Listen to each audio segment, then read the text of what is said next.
एक कहावत है, बदले बदले मेरे सरकार नजर आते हैं, मुझको बर्बादी के आसार नजर आते हैं। गोपाल जी, अभी तो आपने केजरीवाल जी का बयान सुना। उन्होंने कहा बसें चलाना दिल्ली सरकार का काम नहीं है। स्पष्ट कहा है। उन्होंने ये नहीं कहा कि दोनों चीजें साथ साथ होनी चाहिए। उन्होंने कहा दिल्ली में बसें चलाना हमारी सरकार का काम नहीं है, और हमने निर्देश दे दिए कैबिनेट चीफ सेक्रेटरी को।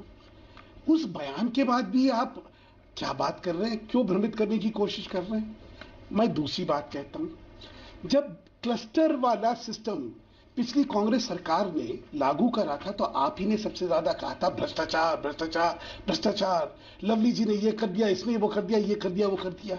और आज आप ही कह रहे नहीं बसें हम नहीं चलाएंगे, ये तो निजी क्षेत्र चलाएगा। तो पहले तय कर लीजिए कि तब आप ठीक बोल रहे थे या अब आप ठीक बोल रहे हैं। जवाब लेते गोपाल जी। हाथी के दांत दिखाने के और खाने के और, ये तो सुनते आए थे, आपने उसको चरितार्थ कर दिया है। बड़ा ताज्जुब होता है जब ऐसी ऐसी बातें कही जाती है।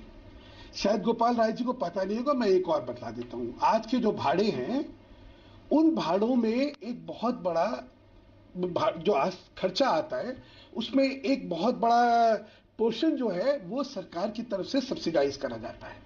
क्योंकि जन सुविधाएं है ना, जन सुविधाएं के लिए सरकार जो है क्यों खुद चलाती थी? क्योंकि इकोनॉमिक वायबिलिटी जो है वो सिर्फ अच्छे रूटों पे होती थी। जो रूटों पे ट्रैफिक कम होता था उस पर वायबिलिटी नहीं होती थी, इसीलिए सरकार को उन सब चीजों में आना पड़ा। अब आप कह रहे सरकार का काम नहीं है, हम तो सिर्फ कानून बनाएंगे। तो आप क्या बनाएंगे? आप प्राइवेट सेक्टर को कहेंगे भाई जो चार्ज करना है कर लो। किस पे गाज गिरने वाली है? गाज गिरने वाली है आम जनता पे। जो जनता के साथ जो भाड़े की जो वृद्धि होने वाली है और जो उनकी जेब से ज्यादा पैसे लिया जाने वाला है, उसकी कभी आपने कल्पना करी है? आज अरविंद केजरीवाल जी कहते हैं हमारा काम बस चलाना नहीं है। उनको बोलने से पहले सोचना चाहिए। आप ही का काम है। क्यों? क्योंकि जन सुविधाएं जो हैं वो सरकार को देनी है। उसमें आप किससे सहायता लेते हैं अलग बात है, लेकिन इन सुविधाओं को देने की जिम्मेदारी भी और चलाने की बात। जब आप कहते हैं कि हमारा काम बस चलाना नहीं, तो इसका मतलब क्या डीटीसी बंद करने वाले हैं?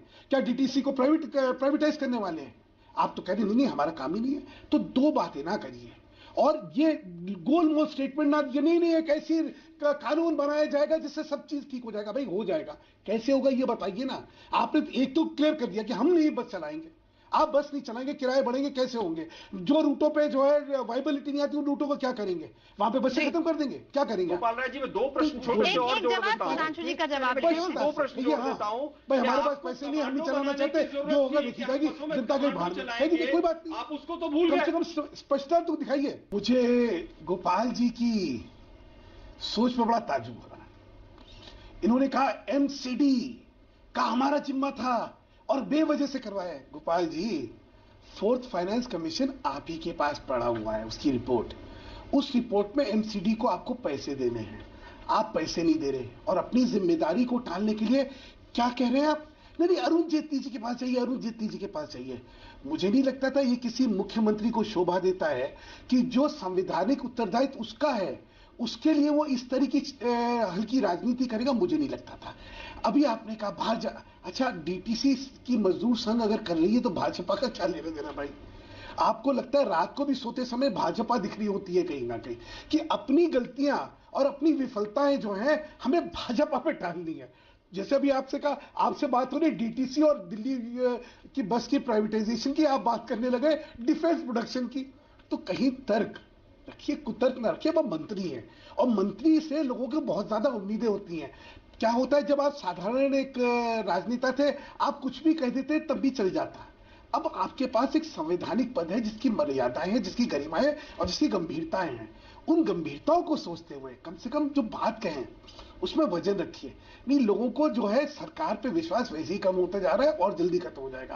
आप लोग लड़ रहे हैं आपस में, एक दूसरे का सिर फुटेबल करिए आप आपस में, और आप गुनाह के लिए जिम्मेदार हमें ठहरा दीजिए। मैं तो अभी तक हैरान हूं कि आपने ये नहीं कहा कि ये भी भाजपा ही करवा रही थी।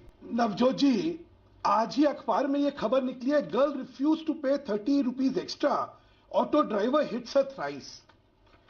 मैं तो गोपाल जी से सिर्फ ये पूछता हूं कि गोपाल जी, कभी किसी महिला के साथ ये होता है या किसी व्यक्ति के साथ ये होता है कि उससे जबरन पैसे ज्यादा लिए जाते हैं या उसको गाली गलौज करी जाती है? ऐसे में पुलिस को उस ऑटो को जब्त करने का अधिकार होना चाहिए या नहीं होना चाहिए, इतनी सी ठीक बात है, है। बस एक आपने जो छोटा करा, सा रिएक्शन ले ये अधिकार था पुलिस से, आपने उसको अधिकार को ले लिया।